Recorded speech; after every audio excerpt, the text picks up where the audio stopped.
బందరుగడ్డ జనసేన అడ్డాగా మారనుందా? అనుకున్నట్లే ఇక్కడ బాలశౌరిని అభ్యర్థిగా ప్రకటించింది జనసేన. బందరు పార్లమెంట్లో భారీ మెజారిటీయే టార్గెట్గా జనసేన దూసుకుపోతోందా? అంగబలం అర్ధబలం దండిగా ఉన్న బాలశౌరి గెలుపును ఆపడం వైసీపీకి వీలయ్యే పనే కాదా? Take a look.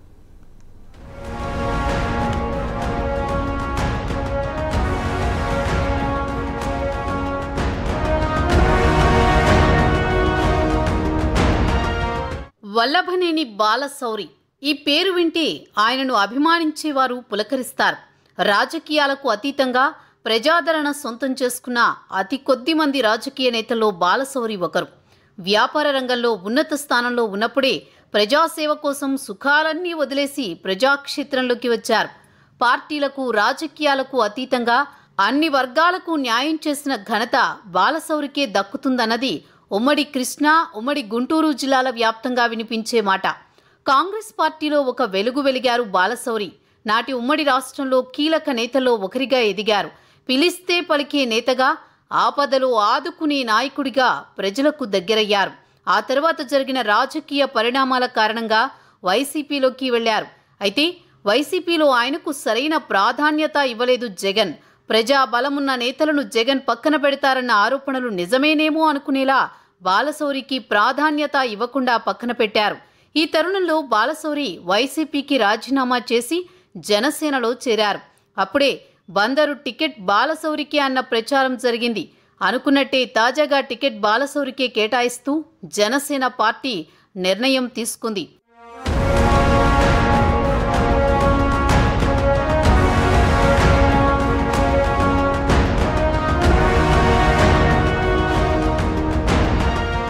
బాలశౌరి గురించి ప్రత్యేకంగా చెప్పక్కర్లేదు. ఎందుకంటే ఆయన జనంలో నుంచి వచ్చిన నేత, జనం కోసం తన వ్యాపారాలను సైతం వదిలేసి వచ్చిన నాయకుడు.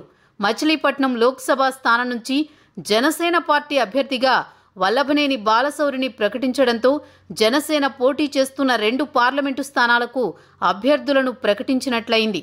ఇకపోతే మచిలీపట్నం పార్లమెంటు పరిధిలో కాపు సామాజిక వర్గం ఓటర్లు అత్యధికంగా ఉన్న నేపథ్యంలో వల్లభనేని బాలశౌరి గెలుపు నల్లేరు మీద నడకే అన్నట్లుగా జనసేన పార్టీ భావిస్తోంది.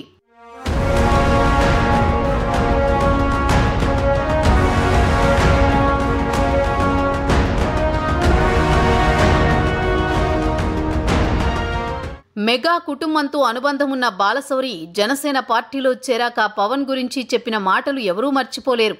పవన్తోనే తన రాజకీయ జీవితం కొనసాగుతుందని, పార్టీని అభివృద్ధి చేసుకోవడంలో అందరం పవన్ కళ్యాణ్కు అండగా ఉండాలన్నారు.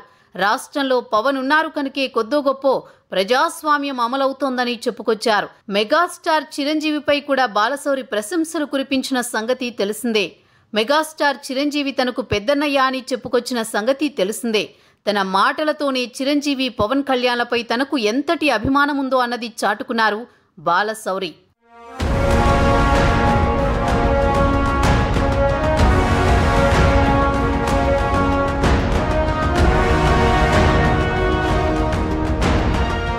బాలశౌరి గెలుపుపై ఎవరికీ డౌట్ లేదు. అయితే ఇక్కడ ఆయనకు ఎంత మెజారిటీ వస్తుందన్న దానిపైనే సర్వత్రా ఉత్కంఠ నెలకొంది. ఎందుకంటే బాలశౌరితో పాటే వైసీపీ నుంచి చాలా మంది కార్యకర్తలు జనసేనలో చేరిపోయారు.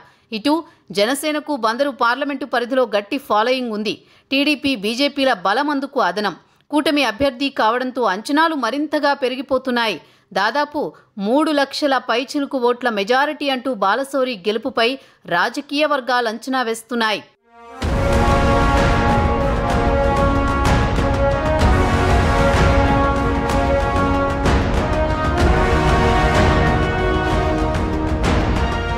ఈసారి కూటమిగా జనసేన, టీడీపీ, బీజేపీ పోటీ చేస్తుండటంతో బాలశౌరి రాజకీయ భవిష్యత్తుపై అనేక అంచనాలు నెలకొన్నాయి. ముఖ్యంగా కేంద్రంలో ఈసారి కూడా బీజేపీయే అధికారంలోకి వస్తుందన్న నమ్మకం ఎన్డీఏ పార్టీలలో ఉంది. ఇటు బందరు ఎంపీగా బాలశౌరి భారీ మెజారిటీతో గెలవడం ఖాయమని, పవన్ సిఫార్సుతో బాలశౌరికి కేంద్ర మంత్రి పదవి దక్కడం ఖాయమని అంటున్నారు.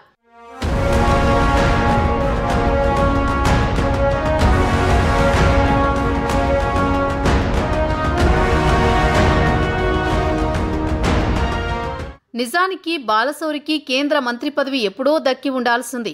అయితే వైసీపీలో ఉండడంతో ఆ అవకాశం రాలేదు. కానీ ఇప్పుడు కూటమిలో ఉండడంతో జనసేన కోటాలో కేంద్రంలో మంత్రి పదవి దక్కడం ఖాయమని అంటున్నారు. ఇక ఎన్నికల్లో బంపర్ మెజారిటీతో విక్టరీ కొట్టేందుకు బాలశౌరి నియోజకవర్గం వ్యాప్తంగా కీలక నేతలు కార్యకర్తలతో మంతనాలు జరుపుతున్నారు. అటు బీజేపీ టీడీపీ శ్రేణులను కలుపుకుని ముందుకు సాగుతున్నారు. ఎన్నికల రణక్షేత్రంలో వైసీపీ అభ్యర్థిని మట్టి కరిపించేందుకు అడుగులు వేస్తున్నారు. చూడాలి మరి భవిష్యత్తు రాజకీయం ఏ మలుపు తిరుగుతుందో అన్నది.